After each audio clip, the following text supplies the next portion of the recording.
За манай студиуд соёл урлагийн их сургуулийн кино телевиз медиа урлагийн сургуулийн багш мандах ирсэн. Өглөөний мэндэргээ сайхан амарсан уу? Сайхан амарлаа өглөөний мэндэргээ. За баярлалаа. Анимашн мультимедиа салбар бол дэлхийд тэнд маш хурдтай хөгжиж байгаа тийм ээ. Монгол улсад хязгаарээс эхэлж одоо хөгжиж байгаа юм бол мөн одоо кино телевиз медиа урлагийн сургуулийн хувьд бол анимашны одоо оюутнууд мэргэжилтэн бэлтгэдэг сургууль шүү дээ. Энэ нөгөө нэг анх шүтээстэйчлөө нөгөө график дизайны хөтөлбөр байсан байхгүй. 2004 оноос ч гэх юм уу. Ер нь саяхны мэргэжил. Бид нар өөрсдөө бараг 4 дахь төгсөгчний жил одоо манай үеийнх юм байхгүй.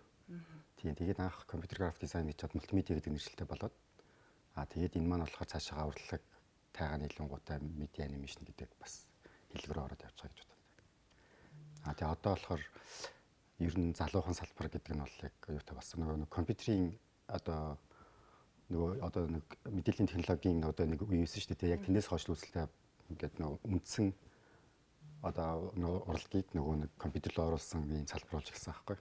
Тэрний өмнө болохоор анимашн гэдэг зүйл маань бол аль дээр байсан зүйл л дээ. Одоо энэ анимашн мультимедиа чиглэлийг сонирхож суралцах оюутнуудын тоо жил ирэх тусам нэмэгдэж байна уу?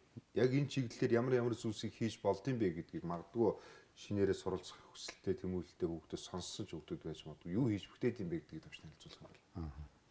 Хуучин бол яг уу энэ чинь нэг цэвэр хоббиний зүйлээс аахгүй.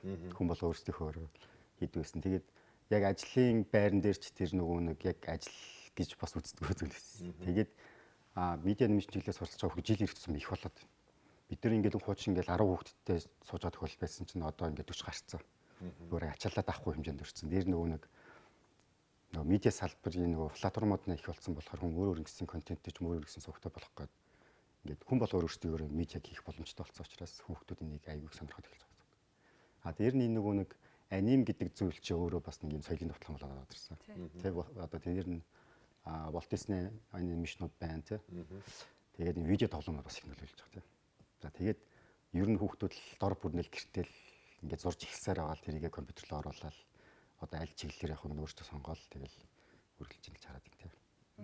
Одоо Монгол анимашн бүтээгчдийн хувьд одоо хөгжил нь одоо дэлхийд өндөр хөгжилтэй орнуудтай харьцуулахад хаана явж байгаа юм бол магадгүй Walt Disney шиг ч юм уу те Японы аним шиг өөрийнхөө баатрыг ингэж бүр дэлхийд ихэнд толуулсан тийм гаргасан те алдартай баатар бүтээгээд ч юм уу те Монгол контент бүтээх боломж яг хуу бид нар нөгөө нэг зөвхөн хамтаа гэж ярьдэн шүү дээ. Гэхдээ нөгөө нэг бид нар зөвхөн мөртлөө айгу оновчтой юм хийгээ сурцаар том гэж харагдаад байгаа байхгүй юу те. Тэр манай уран бүтээлчд нар бол дэлхийн хэмжээнд байгаа л гэж хардаг. Тэгээ энэ зүгээр юу гэхээр цаг хугацааны л асуудал.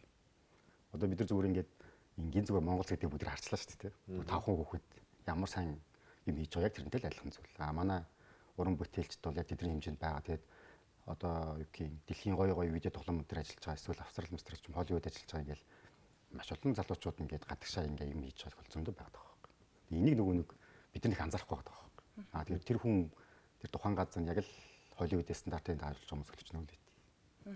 Одоо анимашн чиглэлийн мультимедиа суралцж байгаа оюутнуудыг харахаар ч юм уу энэ нэг төгсөөд ажлын байрч гэдэг юм нэг мэдгүй хүмүүсийн хувьд бол юм нэг хийсвэр ажлын байр юм шиг тий ингээд хажуугаар нь хийх боломжтой. Хүн бол компьютер дээр ингээд одоо бие даага сурж байгаа хүүхдүүд 10 жилийн хүүхдүүд хүртлээ шүү дээ тий бие даагаад өөрөө гэсэн баатар бүтээгээд өөрөө ингээд бие даас судлаад юм интернет дээр судалдаг хүүхдүүд байдаг шүү. Тэгэхээр төгсөөд тэр нь яг ямар ажил хийдэг юм?